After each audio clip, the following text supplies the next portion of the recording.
Hello friends, কেমন আছো সবাই? আজকে অনেক দিন বাদে একটা ভয়েস কভার দেবো। মানে এতদিন পর্যন্ত তো শুধু ভিডিওগুলো গান দিয়েই পোস্ট করা হতো, সময়ের অভাবে আর ভয়েস কভার দেওয়া হতো না। তো ভাবলাম আজকে চলো আমার এই খারাপ গলাটা তোমাদের সাথে আবার একটু শেয়ার করাই যাক। তো যেটির জন্য আসা সেটা হচ্ছে আজকে আমি বানাচ্ছি আমার খুব প্রিয়, মানে অত্যন্তই প্রিয় গাটি কচু দিয়ে চিংড়ি মাছ। চিংড়ি মাছ তো আমার ভীষণই পছন্দের।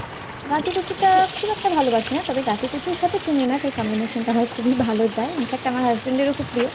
তো ভাবলাম আজকে চলো তোমাদের সাথে এটা একটু শেয়ার করি।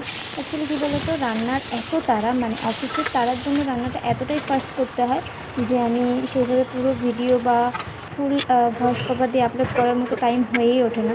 তো তাই ভাবলাম ছোটো ছোটো শর্টসের মাধ্যমে তোমাদেরকে দেখাই যে কীভাবে কী বানাই। জানি না তোমাদের কতটা কি ভালো লাগে, তবে তোমরা তো পাশে আছোই, আরও ভালোবাসো, এভাবেই পাশে থাকো, এটাই আশা রাখি। আর জানাতে ভুলো না কিন্তু এই গাটি কচু দিয়ে চিংড়ি মাছটা কেমন হয়েছে। আমার তো টেস্ট ভীষণই ভালো লেগেছে, তোমরা তো আর টেস্ট করতে পারছো না, তাই দূর থেকে দেখেই বলো কেমন লাগে, বা তোমাদের এই রেসিপিটা নিজেদের কেমন লাগে একটু জানাতে ভুলো না। পাশে থেকো, লাইক করো, কমেন্ট করো, শেয়ার করো। টাটা, বাই।